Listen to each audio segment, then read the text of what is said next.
Welcome to JH. In this guide, I will demonstrate how to enable private mode on LinkedIn. This feature is perfect if you want to explore profiles anonymously without notifying the users you have visited. To begin, navigate to the Me icon at the top of your page.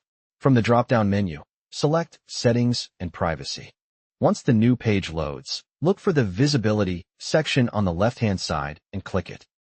Under the Visibility of your profile and network category, find and click on Profile Viewing Options.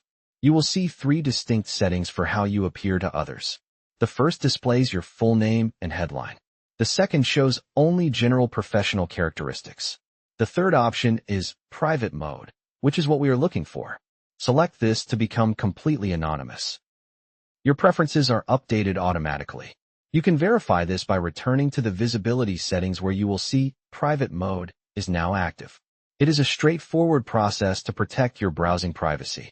Thanks for following along. If you found this helpful, please like the video and subscribe for more tutorials. See you in the next one.